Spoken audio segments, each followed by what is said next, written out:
Although my iPhone's camera is pretty good at automatically adjusting its exposure settings when taking a video, it sometimes needs clarification when within the frame there is an area of both highlight and low light.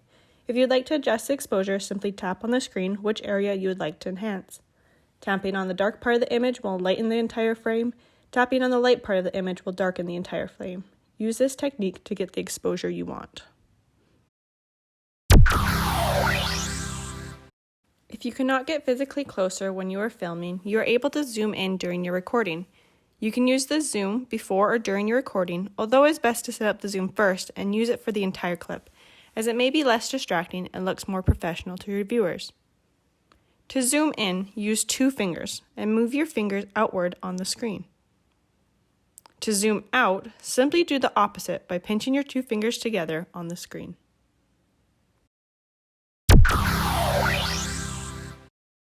Videos are designed to be watched in landscape mode, but it is easy to forget when holding an iPhone. Because I shot this video in vertical, the resulting video ends up having vertical black bars next to it, which means you're only using a fraction of the available space. Instead, before you record your video, rotate your camera horizontally.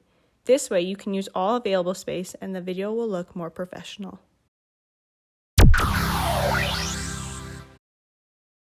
When shooting a video and you want a bit more control, simply tap the area you want to focus on and you override the default settings. Because this can change the exposure too, it's best to focus on your object before you start recording.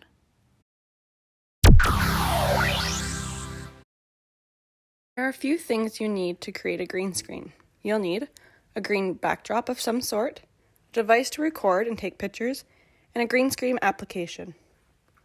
Green screens are an element of media arts that interests me. This is my first time using a green screen, and I discovered they are a lot easier to use than I imagined. If you use a green screen, you can have a green screen with a downloaded still image background, a green screen with a self-created still image background, a green screen with a moving background, and a green screen with a student-created background. Green screens allow students to discuss, evaluate, and reflect on their learning using their imagination and digital skills. So how can you use a green screen in your classroom? Green screens can be used for special effects, forecasting the local weather, or making it look like you're in a whole new location. For more ideas on how to use a green screen, look up this link to access the document with tons of ideas.